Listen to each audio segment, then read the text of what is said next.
Hello， 大家好，我係毛毛啊。今日帶大家去食一飯風塵裏面3位大廚親手煮嘅餸咧，一次過打卡林朝大、瑞瑞、邵德龍3位大廚嘅手勢啊，Go Go Go！我哋要食嘅咧就係呢個晚餐啦，一次過可以打卡3位大師傅嘅親手出品啊，真係機會難得啊！大家有冇睇過一飯風塵呢個節目呢？曾懷君師傅嘅餸呢，我哋已經拍過2期啦。最好食嘅呢係佢嘅烤鴨、蒜泥白肉、中水餃。瑞師傅嘅瑞瑞家常菜呢，我都去拍過啦，不過就仲未剪啦，遲下剪好就會上㗎啦。嗱，今次一次過打卡3位大師傅嘅親手出品，真係機會難得㗎。出品呢係肯定會好過店度食㗎，而且一位先至688蚊，性價比超高啊！如果去香港淨係食邵師傅嘅紅麵，一份豬扒飯都要500幾蚊啊！而且肯定唔係邵師傅親自煮嘅，被逼營業嘅邵師傅。3、2、1，走！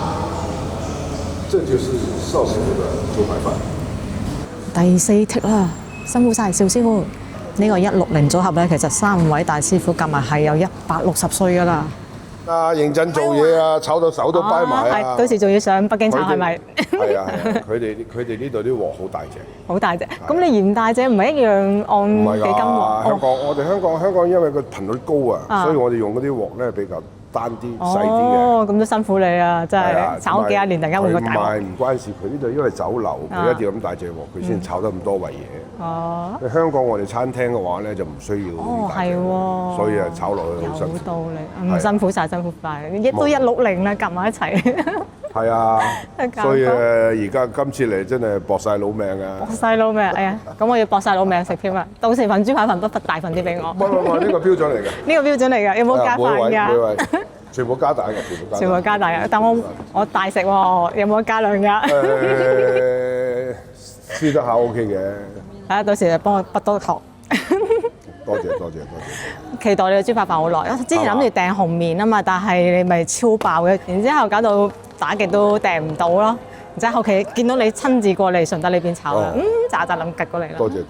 你都係算係國內咁多次，應該今次係做得最好嘅。係咪啊？係啊。咁我好期待。因為有啲食材我哋喺香港攞過嚟啊嘛。哦，例如有啲咩秘製食材啊？因為始終國內咧有好多啲調味料啊，啲食材咧係有啲區別嘅。哦，哇，正喎！咁真係期待。因為今次咧就你唔係搭飛機咧，又唔係搭高鐵咧。我冇咁多管制。係商務車，你拉個篋都好啦，因為你唔係太多啊嘛。哇，正喎！親自拉咁多架餐，指定拉齊嗰啲配料上嚟。唔係所有，關鍵嗰啲啦。關鍵咧最重要㗎啦。係，多謝支持。OK。打卡邵師傅。咁啊反轉咗啊？咁咯，唔係啊，冇咁樣嘅咩？咁啊，都有嘅兩種心啊嘛。咁唔啱啊？又唔啱啦 ，OK 啦，謝，打卡完畢。多謝。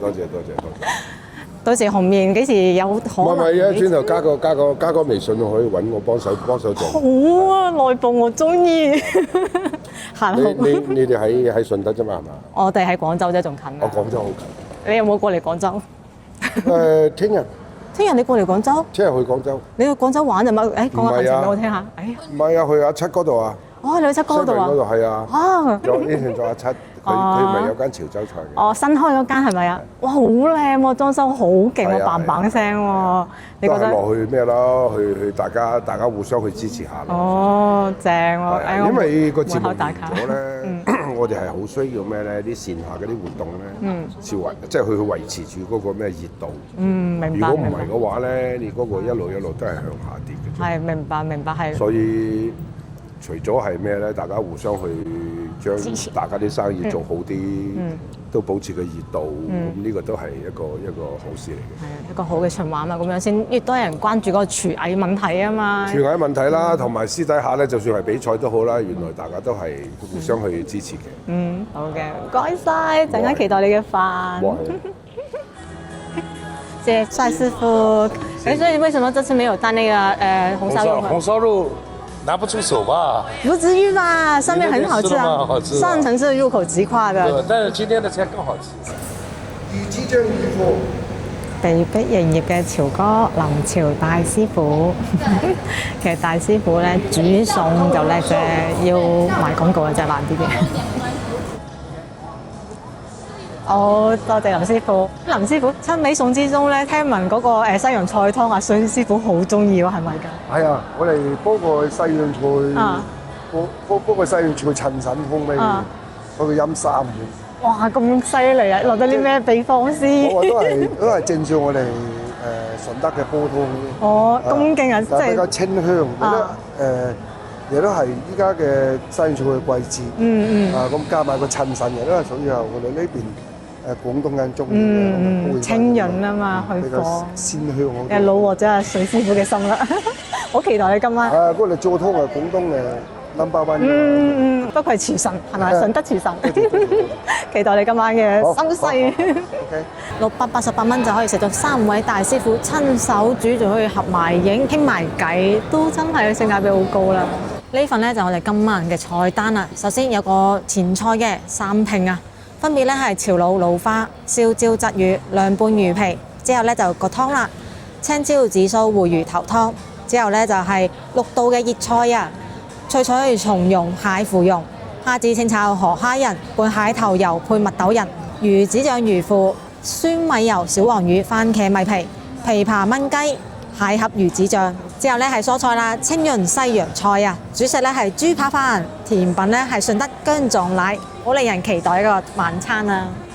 睇完咗菜單，睇睇有咩飲啊！首先呢個，哇喺紅紅地色好正嘅普洱茶嚟㗎咋，即係呢個，咦有泡泡嘅係咪香檳咧？話你知啊，天地一號。至於呢個唔使睇就知啦，假裝唔到紅酒嘅，佢就係椰奶啦，開往幼稚園嘅車啊，唔妨礙我揸杯杯啦。好，等飯到啦。嗱，呢個燒椒鯽魚咧，聞上去係會有青椒嘅香味嘅，但我覺得食落去咧個魚肉處理得唔係好好，口感係幾綿滑下嘅，但係會有腥味，而且咧搭埋下邊嗰個餅乾係甜甜地嘅，個甜味更加容易帶出到個腥味啊，所以成個味道有少少腥咯，口感反而唔錯。個魚肉咧有疏疏嘅質感，之後嗰個青椒咧會有少少嘅爽嘅口感嘅，下邊嘅餅乾都幾脆下嘅。不過佢呢種燒椒咧係冇曾師傅嗰種燒椒醬嗰種燒椒味，只不過係稍微有啲青椒味嘅啫。呢個涼拌魚皮咧聞上係非常之香嘅，咁佢塊葉咧齋聞係冇味道嘅，但係食落去咧係有一個好獨特嘅香味㗎，口感係比較軟嘅，冇嗰種毛層層嘅毛㗎。咁佢入邊嘅魚咧係非常之爽，而且味道咧好獨特，因為佢放咗啲薑絲落去啊，會有種辣味㗎，成個味道係出邊食唔到嘅撈魚皮啊。第一啖咧係驚豔嘅，但係食晒成個之後咧，覺得薑嘅味有少少搶風頭，所以最後太過辣啦。但係口感真係一流，而且個香味好獨特啊！潮佬老花聞上咧有少少鹹味嘅，食落去嘅話咧口感係比較軟滑嘅，冇咩腥味，做得唔錯。上面粉紅色個小花好似冇味道嘅，定好似有少少鹹味。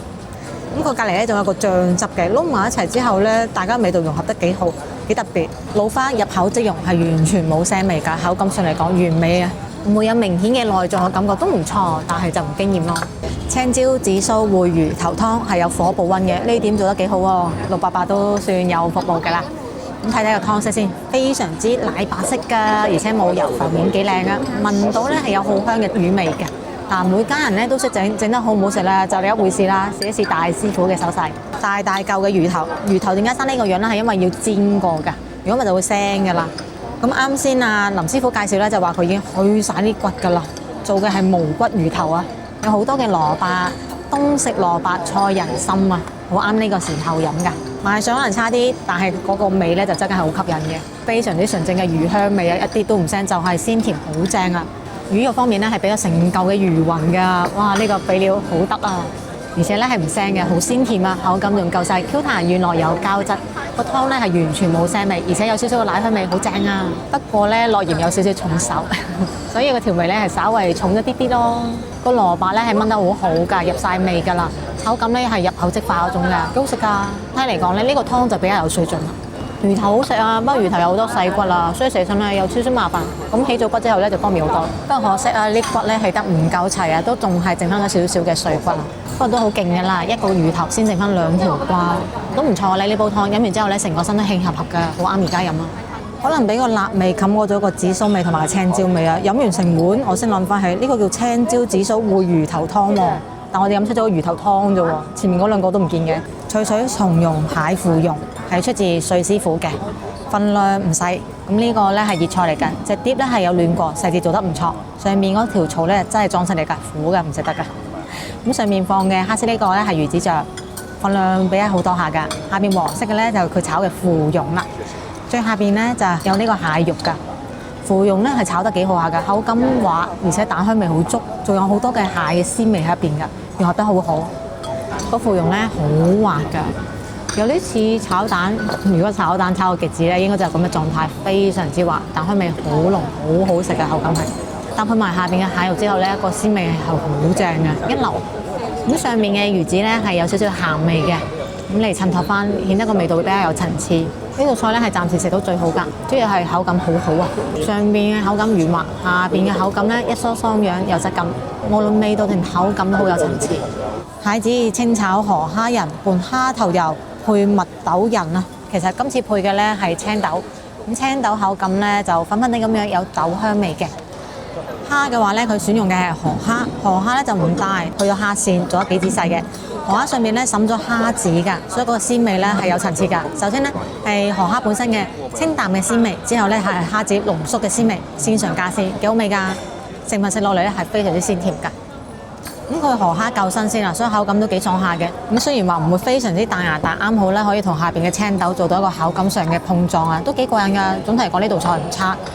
邵師傅喺呢餐飯入邊一共就負責3道菜啫喎，2道菜都冇失手，好有水準喎。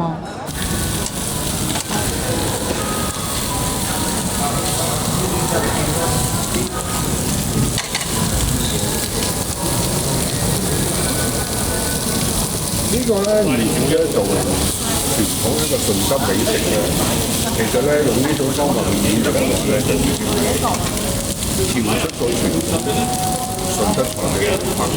順德人都係攞嚟做湯，通常咧好多時都係用啲魚湯或者配啲餸浸出嚟。反而咁樣咧，你用煎嘅話咧，用呢種方法去演繹嘅話，真係。所以林師傅咧，亦都係一個咩咧？雖然有翻咁上下年紀，但係咧嗰個演繹菜肴嗰個思維咧，都有支持。所以呢個行業就係嘅，好多時就係學到老，做到老。係啊。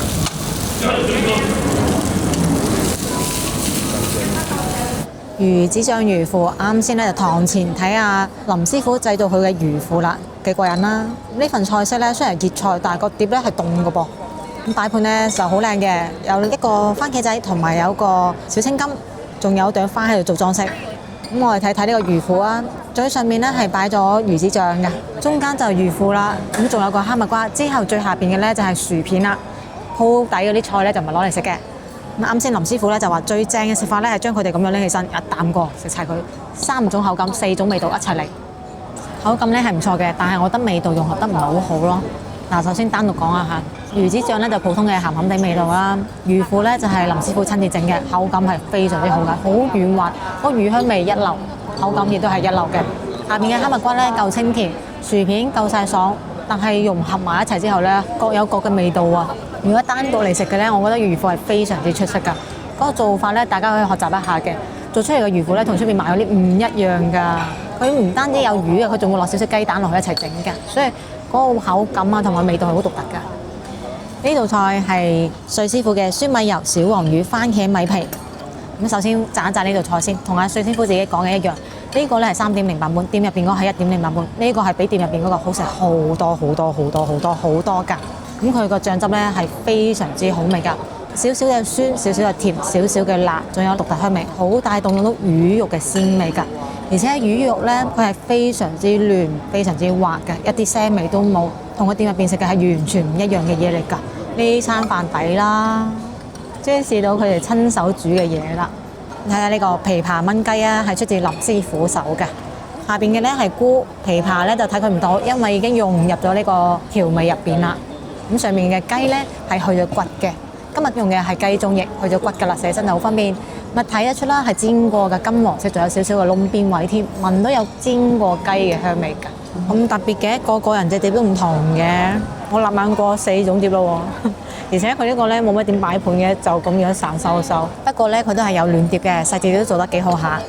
聞落去咧就好香嘅，食落去嘅話咧就唔算完美咯。揀嘅材料係好好嘅，好有雞味嘅，而且冇咩皮下脂肪，但係煮得稍微老咗少少咯，所以就有少少蟹啦。個味都幾鮮嘅，用嘅係新鮮雞。下面嘅菇咧就吸收咗呢個雞嘅味道之後咧，就鮮上加鮮啦。但係個琵琶味好似都唔係好明顯噃。咁最後咧，我揾到個琵琶味喺邊啦？琵琶味咧喺佢下邊個汁度啊。不過就真係得個汁有琵琶味咯，融合唔到落隻雞度啊。咁可以用啲菇嚟點住呢個汁嚟食嘅，但係菇本身嗰個菇味咧又太過出眾啦，所以顯得個琵琶味始終都係弱一啲嘅。林師傅做嘅蟹盒魚子醬，蟹盒上面嘅咧就係魚子啦，一粒粒嘅。下邊嘅蟹盒咧係外面炸到好酥脆，入邊嘅咧係豬肉同埋蝦肉，所以喺表面度咧睇唔到蟹嘅。我哋而家咧睇睇入邊啦，外皮係非常之脆嘅，唔覺得油口嘅，口感幾好。入邊嘅咧係豬肉加咗蝦肉啊，所以個味道都幾鮮下。用嘅豬肉咧幾靚㗎，個味道好鮮啊，口感都好滑好多汁㗎。嗱咁樣嘅幾靚。咁林師傅咧建議先食咗個蟹盒，試過味道之後咧先點嗰個醬啊，因為嗰個醬咧係辣嘅。佢用嘅油咧好靚啊，嗰個外邊嗰個炸過嗰部分啊係有好香嘅味道㗎，非常之香嘅。入邊嘅肉咧係好鮮㗎，而且口感咧係好滑㗎，但係唔係假滑喎，佢仲有肉嗰種一疏疏嘅質感嘅。咁佢嗰個醬咧話係辣嘅，食落去咧係嗰種酸酸辣辣嘅味道㗎，唔係好辣嘅醬，都幾好㗎，可以解膩啊。林師傅嘅清潤西洋菜，其實呢款咧係叫做過火西洋菜啊。係用咗雞湯羅漢果嚟燉呢個西洋菜嘅，所以個味道咧係同平時嘅西洋菜湯咧唔一樣嘅。上嚟咧就已經聞到好香濃嘅西洋菜嘅味道㗎啦。但係佢揀嘅菜咧好靚㗎，呢種比較粗嘅菜，而且咧係搣乾淨咗嘅，俾精華部分，口感咧比較軟滑，完全唔鹹㗎。係真係有好濃郁嘅羅漢果嘅味啊！再加埋雞湯嘅味同埋西洋菜嘅味之後咧，係一個好奇特嘅組合啊！至於中唔中意就真係睇個人口味啦，我覺得係唔錯嘅，而且個西洋菜咧煮得好夠時間啊，完全冇筋冇渣，食落去有種入口即化嘅感覺嘅，幾好㗎，仲落咗一粒枸杞啊同埋個木耳喺度嘅，成碗都食得晒㗎。估唔到啊，仲會嚟敬酒㗎喎，辛苦晒辛苦晒。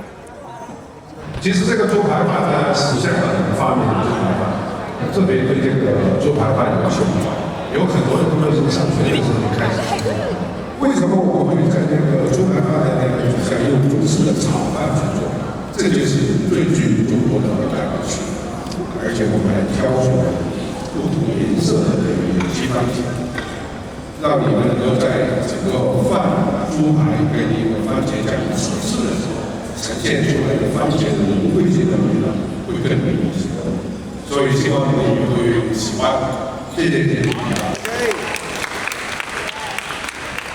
邵師傅嘅豬扒飯啦，節目入邊咧就叫封神豬扒飯。不過後期邵師傅一直都強調呢個只不過我豬扒飯，冇話封唔封神嘅，好謙虛啊。咁我睇呢個豬扒飯啦，嗱份量咧係唔細嘅，而且咧佢係新鮮焗出嚟㗎，係非常之辣手㗎。咁佢茄汁咧都好有講究嘅，話用咗好多唔同嘅番茄嚟調製嘅，令到個味道比較有層次。咁上面嘅蛋咧睇上係溏心蛋嚟嘅喎，咁依家咧試一試啦。非常特別，絕對唔係平時食嘅豬扒飯咯。嗱，首先佢飯咧係好乾爽、好彈牙，好似到本身飯應該有嘅味道，而且佢係炒過嘅呢個飯，用嘅配料係比較豐富嘅，口感係好複雜嘅，但係係好好食嘅。然之後咧就佢個醬汁啦，唔好太過結啦，我覺得啱啱好啊，唔好太過厚㗎。但個芝士嘅拉絲效果係做到出嚟㗎。然之後酸酸地咁樣，仲有好濃郁嘅香料嘅味道啊。咁我食得出嚟嘅咧就有迷迭香啦。至於其他可能有啲秘製手法啦，就唔清楚。反正講香料味係好濃郁嘅。咁之後咧就可以講講佢嘅豬扒啦。佢豬扒咧亦都係好保持到自己本身應該有嘅口感嘅，好神奇啊！豬扒外邊係好脆好脆，係酥脆嗰種喎，入邊咧係好嫩㗎，而且係肉嗰種本身嘅口感嗰種嫩滑㗎。嗰陣時咧，小花就話：你豬扒唔夠嫩喎，整啲滑肉粉啦。人哋都咁嫩滑啦，仲邊使搞滑肉粉啦？唔知佢追求嘅係乜嘢？反正我追求嘅係呢種真正肉嘅嫩度就夠啦。所以成份豬扒飯咧係非常之好食㗎，食得出咧係有好多種番茄嘅味道㗎。咁番茄有唔同嘅酸度，所以食落去咧係唔會膩嘅。不過佢呢個豬扒飯咧出品好似唔係好穩定咯。你睇我呢個幾咁乾爽，食到底啊都係咁乾爽㗎。但小伙伴嗰份咧就水汪汪嘅。最後嘅甜品啦，薑撞奶出自林師傅嘅手啊！一上嚟就聞到好香嘅薑味同埋有奶味嘅。咁我見製作嗰陣時咧，仲話可以等我哋自己上去操作一下，整一碗屬於我哋嘅薑撞奶。但係我決定等大師傅撞好嘅俾我啦。嗱，睇睇質感咧，非常之嫩滑㗎，好似蛋白咁嫩㗎，齋呢個樣咧都已經覺得非常之合格啦。期待味道，哇，口感一流啊，入口即溶非常之嫩滑啊，比豆腐啊蛋白仲要嫩滑。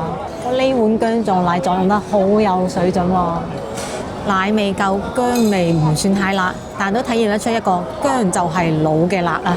嗰種深層嘅辣味咧，好正嘅，好過癮嘅。嗱，咁啊食飽飽啦，咁試到4個餸係非常之滿意嘅，分別咧就係帥師傅嘅蟹腐蓉，仲有佢嘅小黃魚啦，林師傅嘅魚湯，之後咧就係邵師傅嘅豬扒飯啦，咁真係非常之好味嘅呢啲4道菜。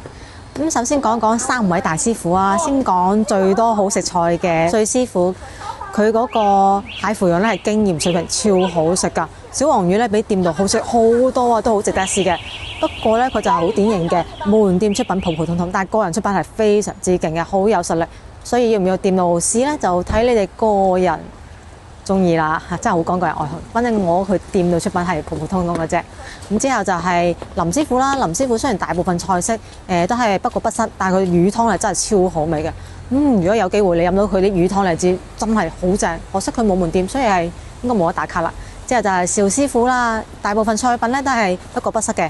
佢個豬扒飯咧確實係好有特色，好好食嘅，但係就有啲出品唔夠穩定咯。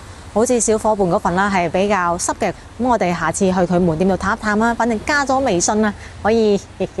總體嚟講咧，今次出品其實係算有少少失望嘅，因為我估唔到大師傅親自煮，原來唔係全部都係經驗水平嘅喎，好多都係普普通通嘅咋。好，今期影片咧就到呢一度啦。中意我嘅影片嘅，記得點關注喎，同埋分享俾身邊嘅朋友仔啊！打開小鈴鐺，有新嘅影片會第一時間通知你㗎。咁我哋下期見啦，拜拜。